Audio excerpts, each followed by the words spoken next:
No, señor. Yo no puedo traer a mi patria. Soy boliviano. Pues que estaba morir.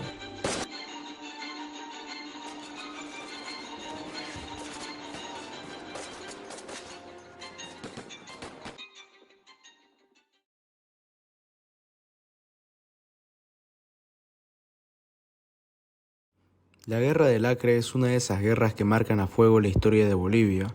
Fue una guerra en la cual intervinieron dos países, Bolivia y Brasil.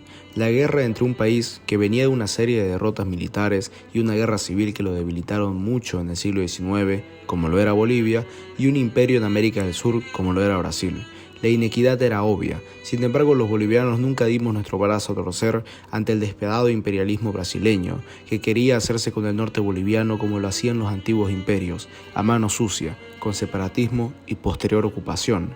No existe guerra noble, solo existen intereses económicos camuflados entre banderas de nacionalismo, moralismo o independentismo, y el mayor interés en este caso fue obvio, la goma.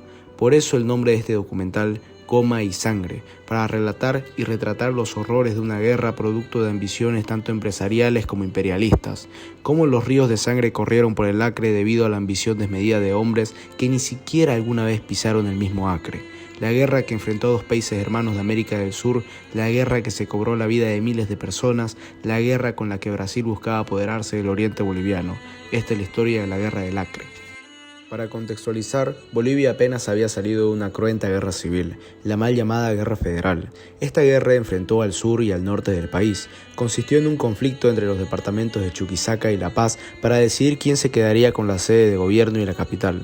Además de ser un enfrentamiento político entre los dos partidos más importantes de aquel tiempo, el liberal y el conservador.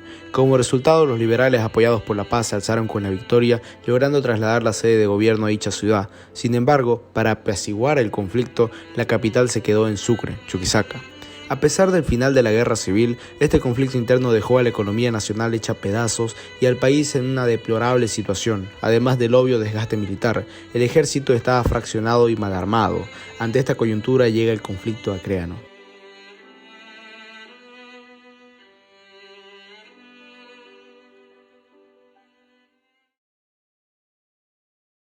El Acre es un territorio en esencia amazónico, clima húmedo y caliente, en el cual existen múltiples especies tanto de árboles como animales. A su vez, dos recursos importantes caracterizan la región, el caucho y el oro.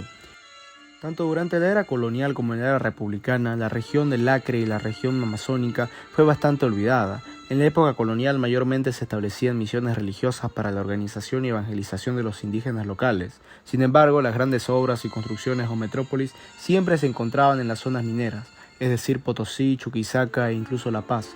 Pero la zona del Acre no recibía nada. Con la independencia de la nación boliviana las cosas no cambiaron mucho. La región fue incluso más olvidada. Estas zonas eran meramente empleadas para el exilio de perseguidos políticos. Toda esta situación continuó hasta que un grupo de empresarios vio una oportunidad en esta región, en un recurso específico, el caucho. El caucho había adquirido gran notoriedad y valor debido también al contexto internacional. A finales del siglo XIX, a lo largo del mundo, un nuevo producto salía a la venta, algo que revolucionaría la historia de la humanidad, los primeros automóviles. Charles Goodyear elaboró el proceso de vulcanización para la elaboración de las llantas que necesitaban los nuevos automóviles. Este proceso requería de la goma que era elaborada principalmente del caucho. Esta región contaba con miles y miles de árboles de caucho. Empresarios como Nicolás Suárez y Antonio Bacadíes vieron una gran oportunidad para poder generar literalmente imperios empresariales a partir de la explotación del caucho. Recibieron las concesiones por parte del Estado y lograron crear fortuna a partir de esta zona amazónica. Estos empresarios lograron acumular una cantidad de tierras inimaginable para cualquier latifundista del occidente del país. Además contaban con miles de empleados, los conocidos siringueros. La relación patrón-siringuera estaba condicionada por las pulperías, centros de abastecimiento en los cuales el siringuero recogía alimento y a veces medicamentos. Esto lo hacía completamente dependiente de la empresa. Era un empleo prácticamente de por vida y sin posibilidad de renuncia. El que quería vivir bien en el Acre tenía que o ser empresario o ser siringuero. La alternativa era migrar o morir de hambre.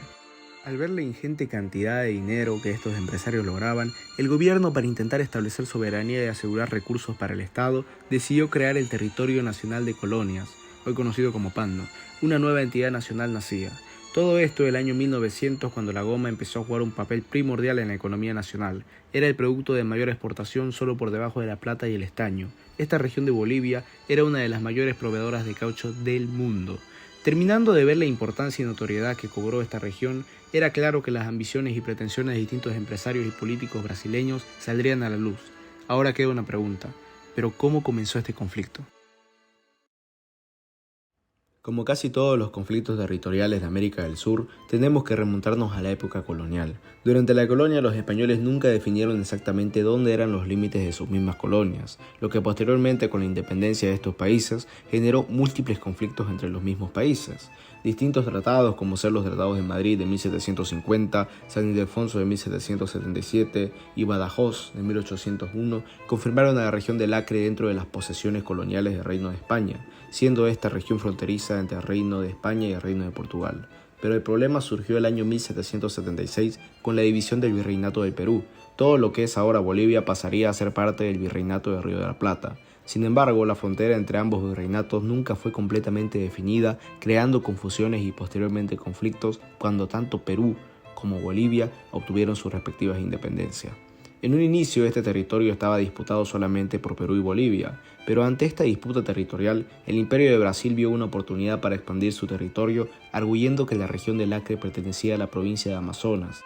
Los afanes imperialistas de Brasil eran obvios. La idea de un imperio brasileño en toda Latinoamérica no anonaba la mente de los gobernantes lusoamericanos. Los problemas con el Brasil no comenzaron en esta época ni en esta guerra. Anteriormente, el año 1825, el mismo año de la fundación de nuestro país, el Imperio de Brasil envió y ocupó con tropas toda la zona de Chiquitos, en el departamento de Santa Cruz. Sin embargo, el presidente Antônio José de Sucre amenazó con un conflicto armado, lo cual hizo retroceder al invasor brasileño. Producto de estas expediciones invasoras fue fundada la ciudad de Corumbá. Pero después de muchos años de paz, el año 1867 ocurrió algo nefasto para Bolivia, un presidente nefasto y un tratado nefasto. Dicho año, el presidente Mariano Melgarejo firma el que es uno de los tratados más vergonzosos para la historia de Bolivia, un tratado que pasará a la historia por su incoherencia y estupidez. El 23 de noviembre de 1867, Melgarejo firma el conocido Tratado de Amistad o Tratado de Ayacucho. Este tratado dividió el Acre boliviano en dos, un lado boliviano y el otro brasileño. Además, se dio la zona de Mato Grosso sin ningún sentido. Este funesto tratado significó para Bolivia una pérdida de 300.000 kilómetros cuadrados. Melgarejo, para ratificar este tratado, pasó por encima de los intereses de Bolivia, la soberanía nacional y los múltiples tratados anteriormente mencionados entre España y Portugal, los cuales fijaban distintas fronteras. Sin embargo, a pesar de los muchos tratados, los verdaderos límites de Bolivia, Brasil e incluso el Perú nunca quedaron bien definidos hasta el momento final. Esta fue la crónica de una guerra anunciada, la batalla que tuvieron que librar cientos de hombres por la incompetencia de sus gobernantes. La guerra del Acre irremediablemente ocurriría.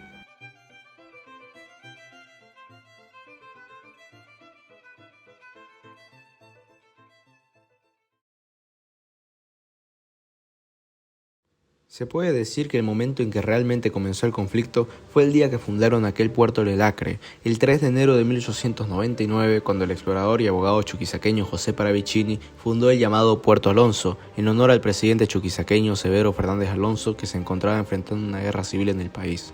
Dicha misión fundadora fue encomendada por el mismo presidente con el fin de sentar soberanía en el norte boliviano. Además, también se colocó una aduana en el lugar con el fin de poder recaudar fondos para el Estado boliviano, ya que por aquel entonces muchos brasileños explotaban irrestrictamente y sin permiso del gobierno boliviano territorios nacionales dentro del Acre. La fundación de dicho puerto fue un gran revés para los intereses de los empresarios brasileños que explotaban el caucho y el oro de la zona. Fue entonces cuando el gobernador del estado de Amazonas, Ramalho Jr., tomó cartas en el asunto. Veía la fundación de este puerto como una imposición y una usurpación. Le mandó una carta al gobierno federal de Brasil denunciando supuestos atropellos, robos y saqueos por parte de la población y exigiendo una inmediata acción por parte de su gobierno. Un punto a tomar en cuenta es uno de los problemas históricos que tuvo Bolivia, la escasa población boliviana en sus fronteras, tal cual como había sucedido en Antofagasta, donde habían más extranjeros chilenos que bolivianos. Igualmente en el Acre habían más brasileños que bolivianos, lo cual facilitó su invasión y posterior ocupación. Debido al problema anteriormente mencionado, fue muy fácil para Ramalho Jr. y el gobierno de Brasil el impulsar movimientos separatistas en la región. Se iniciaron las preparaciones para la toma de Puerto Alonso. Ramallo Jr. entró en contacto con el explorador español Luis Gálvez Rodríguez de Arias para que liderara el ejército separatista que se estaba formando. Mientras tanto, en la selva de Manaos, Brasil estaba preparando otro ejército auxiliar al mando de Alberto Moreira Jr., sobrino del gobernador. Fue entonces cuando se tomó la decisión final para dar oficialmente el inicio formal a la guerra, la invasión de Puerto Alonso. El 3 de mayo de 1899, grupos de siringueros comandados por el mismo Luis Gálvez Rodríguez toman por la fuerza Puerto Alonso y destituyen y expulsan a las autoridades bolivianas. El 14 de julio de 1899, en honor a la toma de la Bastilla en Francia ocurrida 110 años atrás, Luis Gálvez Rodríguez decide proclamar una nueva república en América Latina. Proclama la independencia de la nueva República del Acre. El plan secesionista había triunfado.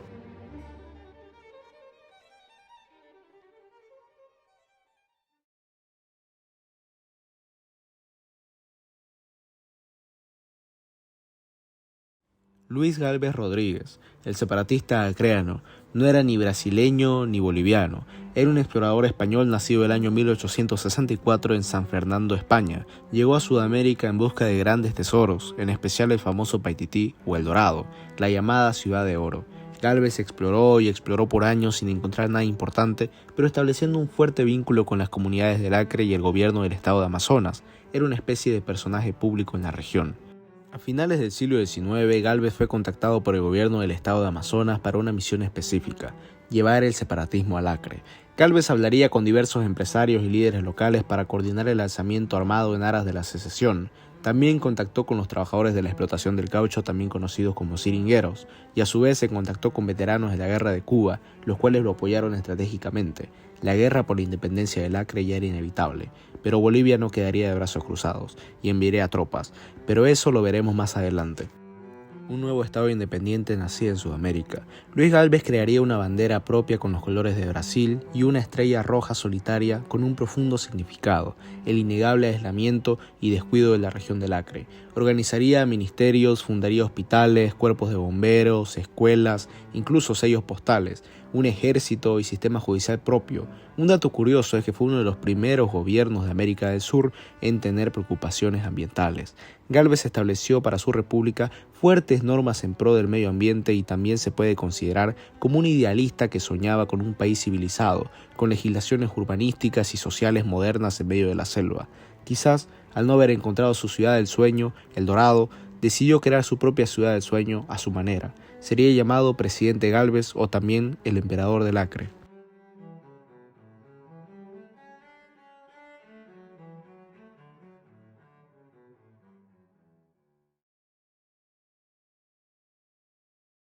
Al enterarse de la toma de Puerto Alonso por parte de Gálvez, el flamante presidente de Bolivia, José Manuel Pando, decidió buscar solución al conflicto por la vía diplomática, enviando a Luis Salinas Vega como embajador plenipotenciario a Río de Janeiro, y en octubre de 1899 Salinas Vega logró firmar un protocolo que establecía una frontera provisoria con tal de evitar el conflicto armado. Con este protocolo como garantía, Salinas envió a Ladislao Ibarra para administrar y recuperar Puerto Alonso, tomado meses atrás. Sin embargo, los lugareños desconocieron el protocolo y atacaron a Ibarra y a su gente, hiriéndolos y haciéndolos prisioneros. Tanto Ibarra como sus acompañantes morirían de paludismo. No quedaba otro camino que la guerra.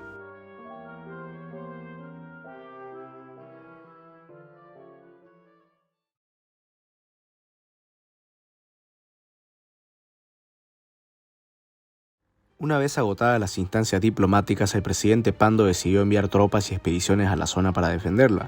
Iniciaría la llamada Primera Expedición. El presidente eligió como cabecera de esta expedición al médico cochabambino Andrés Muñoz Quevedo. Esta expedición partió el 25 de octubre de 1899, llegando a la localidad de Sorata y de ahí partiendo hacia Rurrenabaque, frontera entre Beni y La Paz. Desde aquí partirían más al norte, llegando a Riberalta el 14 de diciembre. Aquí se quedarían durante unos meses preparándose para la restauración y arreglo del puerto, también preparándose para el posible y eventual enfrentamiento armado. En abril de 1900 abandonarían esta localidad partiendo hacia el Alto Acre, donde reclutaron gente y la expedición llegó a tener 387 hombres. Desde la localidad de Barraca Mercedes partirían hacia el Bajo Acre, donde se encontraba el Puerto Alonso. Finalmente, después de meses de arduo y duro camino, la expedición liderada por Andrés Muñoz llega a Puerto Alonso el 22 de septiembre de 1900, encontrándose con un puerto completamente inhabilitado, destruido y vacío. Tenemos que destacar que a lo largo de este extenso viaje muchos bolivianos, provenientes sobre todo de las tierras altas, perecieron ya sea por las condiciones climáticas o por las múltiples enfermedades amazónicas como ser la fiebre amarilla o la malaria. Al ver el precario estado en el que se encontraba el puerto, la expedición se puso manos a la obra para rehabilitar y reconstruir el puerto, que había sido completamente destruido por los invasores que salieron a la fuga tras la llegada de Muñoz. Además de esta primera expedición, partieron otras dos. El 4 de julio de 1900, dos expediciones salen rumbo al Acre, una partida desde La Paz al mando del ministro de Defensa Ismael Montes Gamboa, la llamada Independencia Segunda de Línea, con 321 hombres, mientras que la otra expedición partía desde Cochabamba comandada por el vicepresidente Lucio Pérez Velasco, el llamado Piquete Pérez Velasco, con 127 hombres. En total, en esta primera campaña Bolivia movilizó a cerca de 835 hombres para la defensa del Acre.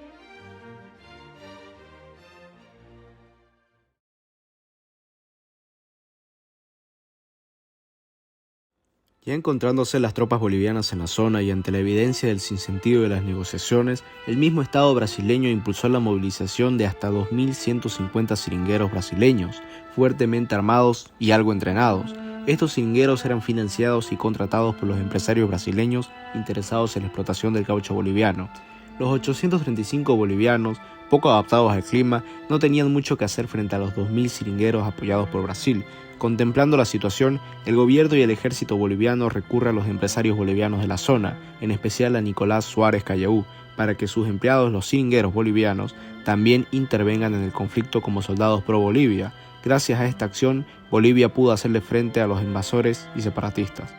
Tras la retoma por parte de Muñoz, el nuevo gobernador del estado de Amazonas, Silveiro Neri, ordena el 24 de diciembre de 1899 un nuevo ataque contra Puerto Alonso. Los brasileños rodearon el pueblo y atacaron desde barcos. Sin embargo, las tropas bolivianas no cedieron ni un solo metro cuadrado e hicieron un fuerte contraataque que finalmente doblegó a los invasores. Este conflicto se llamó la Batalla de Puerto Alonso y tuvo como resultado una aplastante victoria boliviana. Los brasileños, al verse derrotados militarmente, intentaron realizar un bloqueo comercial para desabastecer al Acre boliviano. Sin embargo, tanto los soldados como los comerciantes se unieron para destruir el bloqueo comercial. Luego de esta victoria, tanto militar como económica, el Estado boliviano recuperó la administración y soberanía de Puerto Alonso e incluso fundó una aduana en la zona, logrando mantener esto por más de 1 año y medio.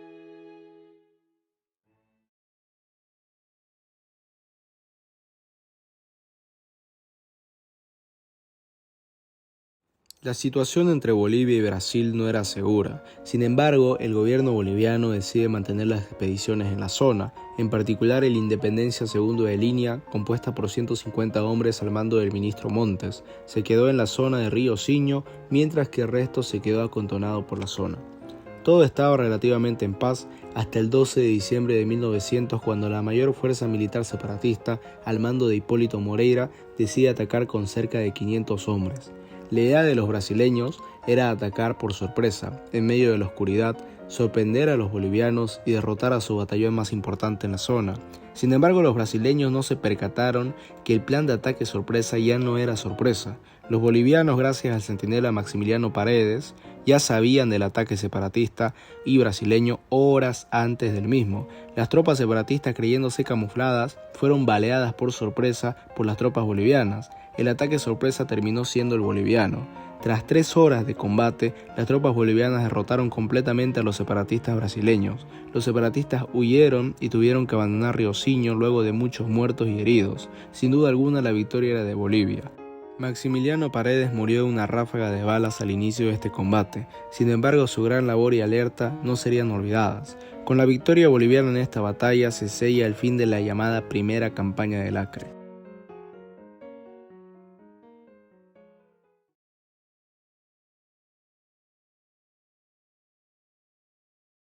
En el año 1902, al ver que el conflicto no estaba por terminar y que Brasil no daría su brazo a torcer hasta lograr apoderarse del Acre, el gobierno optó por buscar legitimidad en el comercio internacional.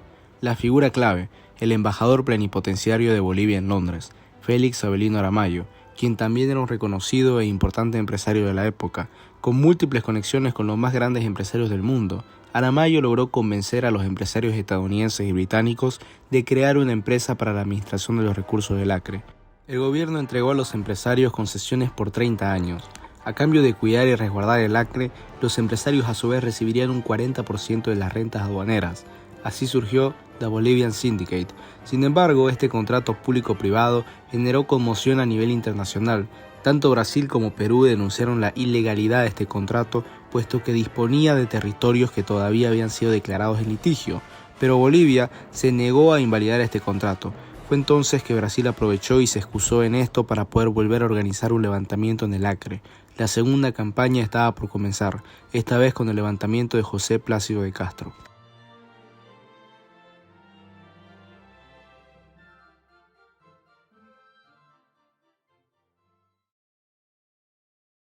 Tras la firma del contrato con la Bolivian Syndicate, el conflicto armado volvió. El Brasil contaba con un nuevo funcionario que sería muy importante para el transcurso y el desenlace del conflicto, José María da Silva Paranhos, el barón de Río Branco, un hombre diplomáticamente fuerte y temido, el cual dirigirá la política exterior de Brasil por años, logrando hazañas a favor del Brasil y resoluciones que se creían imposibles. El barón de Río Branco, el nuevo canciller, denunciaría incansablemente ante la comunidad internacional la ilegalidad de este acuerdo, haciendo ver a Bolivia como un irrespetuoso e incluso invasor vecino. A su vez, el barón le propuso al gobierno boliviano el canjeo de territorios, lo cual no fue aceptado. Es más, como respuesta el gobierno boliviano mantuvo el contrato con la Bolivian Syndicate e incrementó los impuestos aduaneros. Para el gobierno de Brasil esto ya era inaceptable. Determinaría iniciar una nueva campaña militar en el Acre, esta vez a cargo de José Plácido de Castro. El 6 de agosto, el aniversario de Bolivia, el 6 de agosto de 1902, Plácido de Castro junto a los seringueros brasileños tomaron nuevamente el Acre apoyados por el gobierno de Amazonas, tomaron el área de Chapuri y el 27 de enero de 1903 declararon la independencia del Acre nuevamente, pidiendo casi inmediatamente su anexión al Brasil. Las tropas bolivianas que se encontraban al momento del alzamiento estaban precariamente armadas y ya no contaban con el apoyo real del gobierno boliviano. El gobierno descuidó totalmente, pensando que el conflicto dejaría de ser armado y pasaría a ser diplomático comercial. Fue un grave error.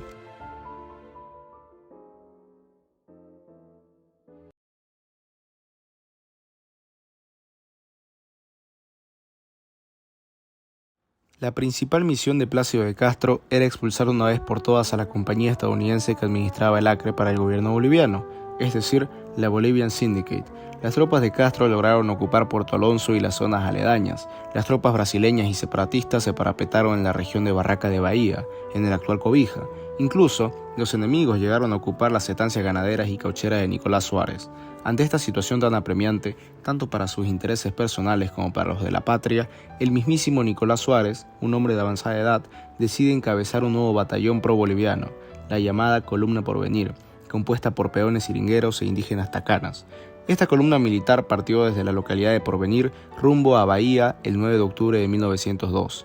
La historia de esta columna es muy interesante. Los primeros hombres fueron los traídos por Gonzalo Moreno, un administrador que sufrió abusos por parte de las tropas separatistas, y así se fueron uniendo decenas y decenas de bolivianos e indígenas del lugar, que habían sufrido abusos por parte de las tropas separatistas. En esencia, era un grupo de personas compuesto ya sea por tropas bolivianas, indígenas e incluso empresarios del lugar. Todos tenían algo en común: estaban cansados del abuso de las tropas de ocupación. Como mencionamos anteriormente, Nicolás Suárez no fue solo la cabeza de esta columna, sino también el principal financiador, tanto monetario como material de la misma. Ahora hablaremos de la importancia estratégica de Bahía. Este lugar no era una zona cualquiera, era un enclave industrial. Tenía un complejo capaz de albergar a centenares de trabajadores y sus respectivas familias. Además tenía la infraestructura para procesar y administrar toneladas de goma elástica. Podía contener hasta 10 barcos a vapor de gran tonelaje para el abastecimiento de la zona y la exportación de la misma goma. Sin duda alguna era un punto estratégico clave. Es más, los militares bolivianos llegaron a decir que si se perdía Bahía, se perdía la guerra completamente. Las tropas pro-bolivianas se posicionaron en distintas zonas estratégicas del curso del río Acre, y la columna realizó su primer ataque sobre los separatistas el 10 de octubre a las 3 de la tarde. Los separatistas lograron resistir el ataque y replegarse. Las tropas bolivianas lograron averiguar dónde se habían ocultado las tropas brasileñas. Entonces, buscaron idear un astuto plan para sorprender a los enemigos y poder ganarles la batalla, a pesar de su inferioridad numérica. Fue entonces cuando se concibió un arriesgado plan. Dicho plan se ejecutó el 11 de octubre a las 10 de la mañana. Se atacó la vanguardia de los enemigos causándoles múltiples bajas. pero la estocada final llegaría con un peculiar ataque. Indígenas Takana, liderados por Bruno Raqua, comenzaron a lanzar flechas incendiadas contra el techo de las instalaciones de Bahía. Este intrépido ataque generó un voraz incendio que, para la mala fortuna de los separatistas, terminó llegando hasta los almacenes de querosén, causando brutales explosiones y convirtiendo el sitio en un verdadero infierno. Los que no morían quemados, morían ahogados, tras ser baleados por las tropas bolivianas. Este terrible desenlace marcó la victoria boliviana. Aquellas personas que sufrieron de los abusos de estas tropas de ocupación obtuvieron sin duda alguna una cruel venganza.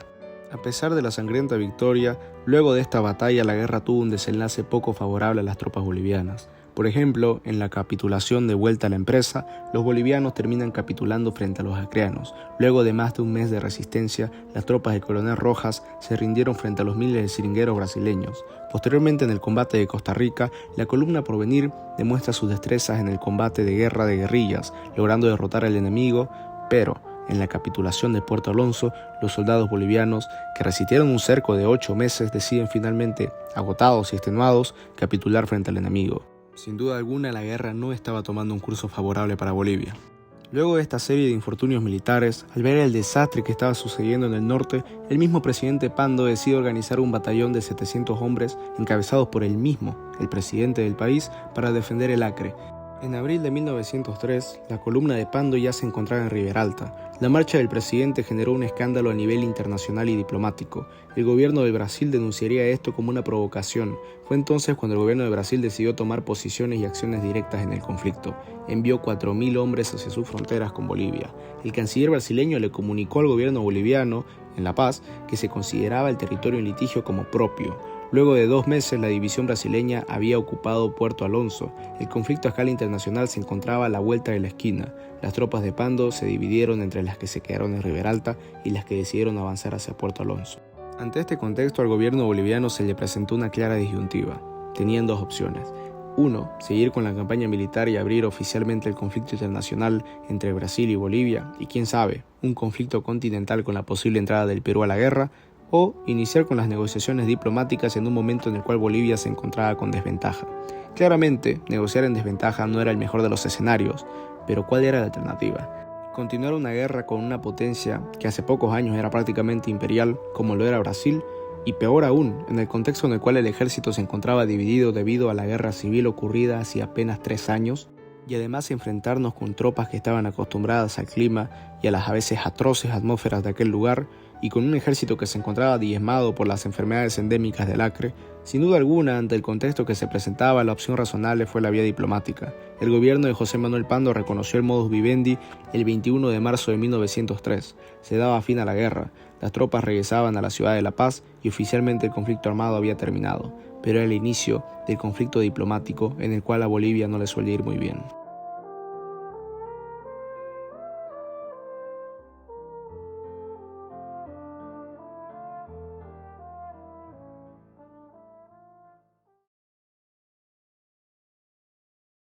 Para estas negociaciones, Brasil enviaría a su temible canciller, el Barón de Río Branco, mientras que Bolivia enviaría a Fernando Huachaya y Claudio Pinilla Vargas. El tratado, que vendría a sustituir el modus vivendi y a fijar las fronteras entre Bolivia y Brasil, se firmaría el 17 de noviembre de 1903 en la ciudad de Petrópolis, cercana a Río de Janeiro. Este tratado estipulaba los siguientes puntos. Número 1. La fijación de una nueva frontera entre Brasil y Bolivia. Número 2. La transferencia de territorios, que en los hechos significaba la entrega de 190.000 kilómetros cuadrados de territorio al Brasil. 3. La resolución de actos administrativos y hechos ocurridos en los territorios anteriormente en disputa. 4. Una indemnización de 2 millones de libras esterlinas de Brasil a Bolivia. 5. La demarcación de la nueva frontera por una comisión mixta. 6. La obligación de concertar un tratado de comercio y navegación. 7. Definir estatus y potestades de los agentes aduaneros. 8. La construcción a cargo de Brasil de un ferrocarril desde San Antonio hasta Guayaramerín, con ramal en Villavella. Y 9. El arbitraje en caso de desacuerdo sobre la interpretación o ejecución del tratado. El Tratado de Petrópolis representa el desbalance en la diplomacia, y como siempre la ley del más fuerte se impone y termina por perjudicar fuertemente al bando en desventaja o al bando más débil. Además, también representa lo servil y poco patriota que era la diplomacia boliviana de aquel entonces.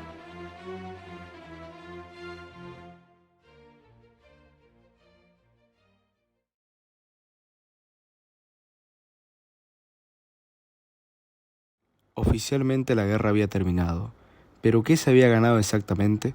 Si vamos a los hechos, prácticamente nada. Centenares de personas murieron en aquellas selvas ¿para qué?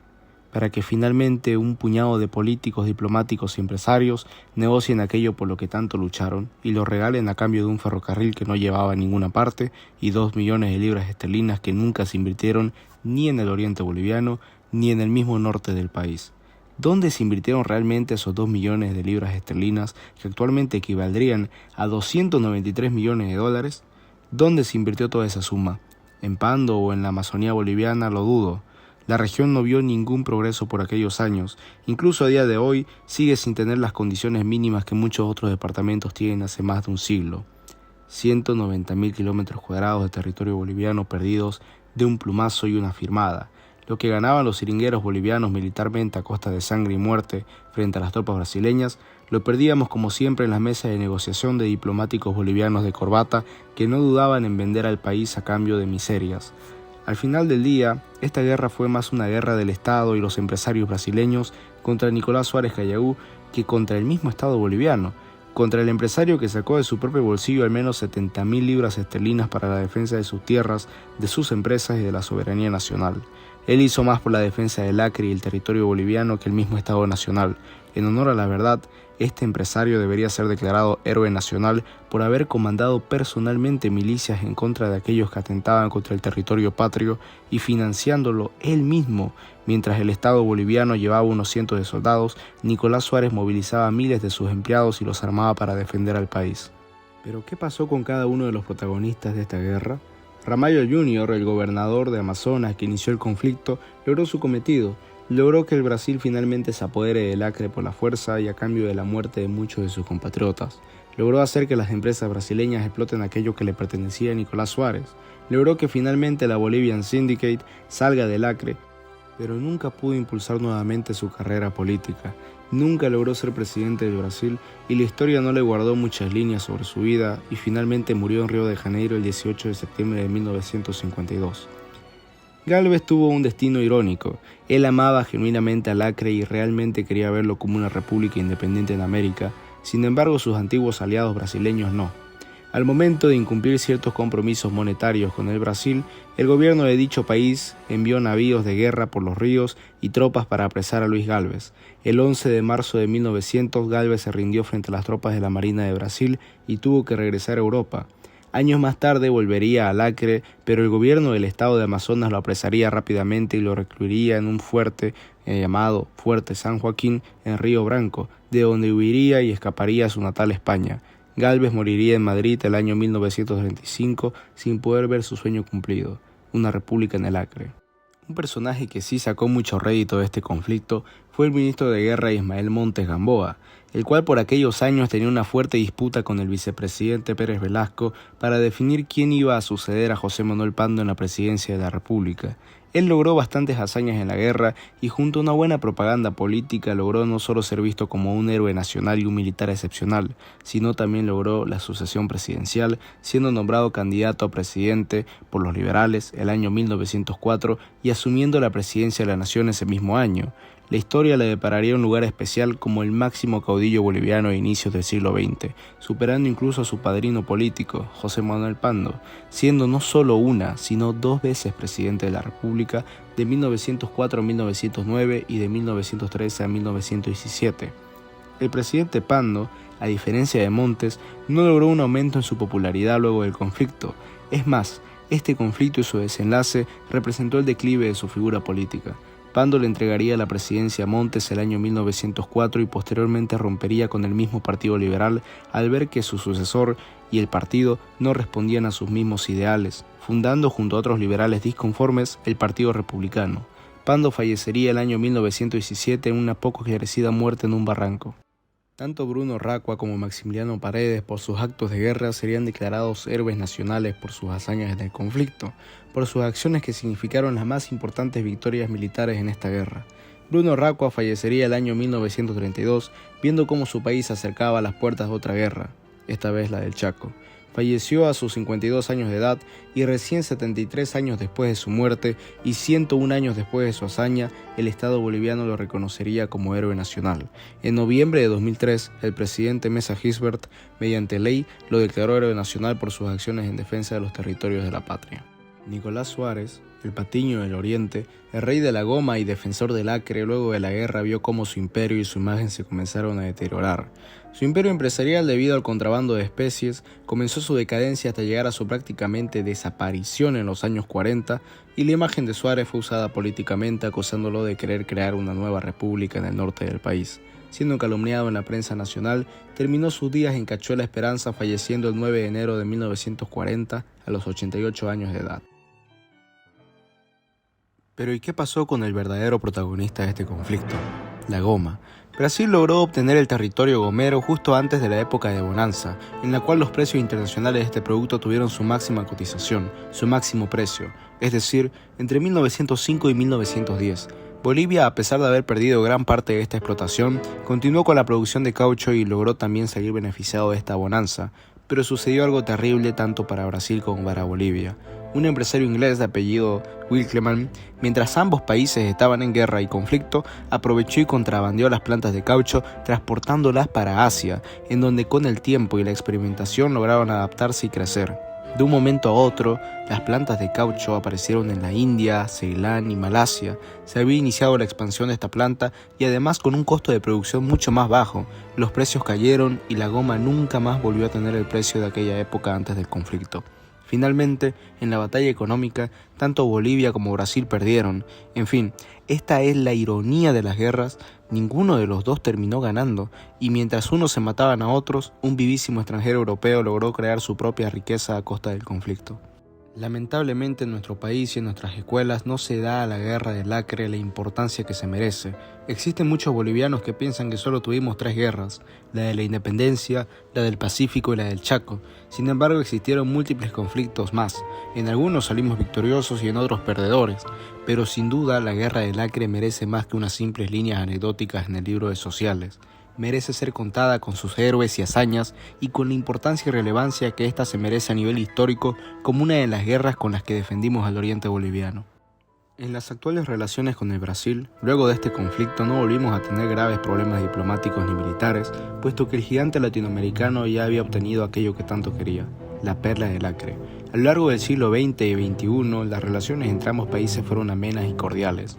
Hasta la actualidad, Brasil representa un aliado económico muy importante en la región y un país en el cual ingresan muchos de nuestros productos.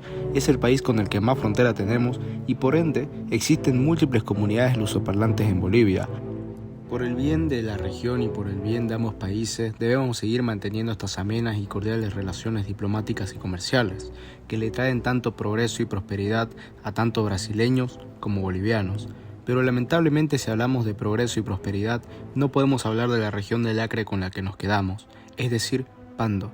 Y sí, Pando existe y es uno de nuestros 9 departamentos, lamentablemente un departamento poco atendido por el Estado boliviano y muchas veces olvidado. Incluso en nuestros días, en pleno 2024, vemos cómo el departamento no tiene las condiciones ni medidas preventivas para afrontar desastres naturales.